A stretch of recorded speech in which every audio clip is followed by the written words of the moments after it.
As soon as slavery was abolished in America, they started using federal prisons for forced unpaid labor. And it's been that way ever since. Slavery is built into American capitalism. This isn't a new thing, it's always been this way. But it has gotten a lot worse over the last 40 years. The incarceration rates in this country got incredibly high. No other developed nation arrests its own citizens at the rates that we do. Petty drug charges and other nonviolent crimes have kept our prisons full. And these prisons are factories which provide more than $11 billion worth of products per year. But lately, a lot of states have been decriminalizing different substances, and because of that, there have been less arrests, which means there are less people sitting in our prisons. And that is bad for business. So they're trying to fill those vacancies because slavery is so profitable. And that's where we get things like Missouri Senate Bill 72. This makes it so that if anyone is in the state of Missouri without documentation, it is a federal offense, and it comes with a mandatory sentence of life in prison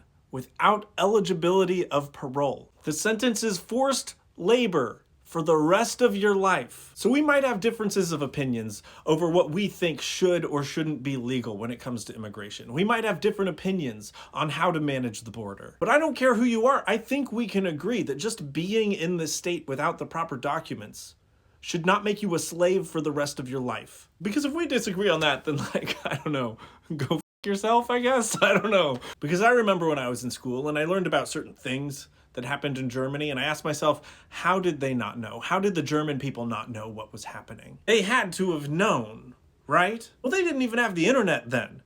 We should know now what is happening. But when I say that there is forced labor in American prisons where they make products for McDonald's, Wendy's, Walmart, Target, Starbucks, a whole litany of large corporations, and because they're housed in US prisons, we pay for their room and board. In Missouri, taxpayers pay $22,000 per prisoner. So in Missouri, they're gonna go and arrest as many immigrants as possible, and as a taxpayer, you are paying that $22,000 a year for that person. And then they're making products for major corporations and only getting paid $1 for an 8-hour shift. And these private companies that run these prisons are making all of that money.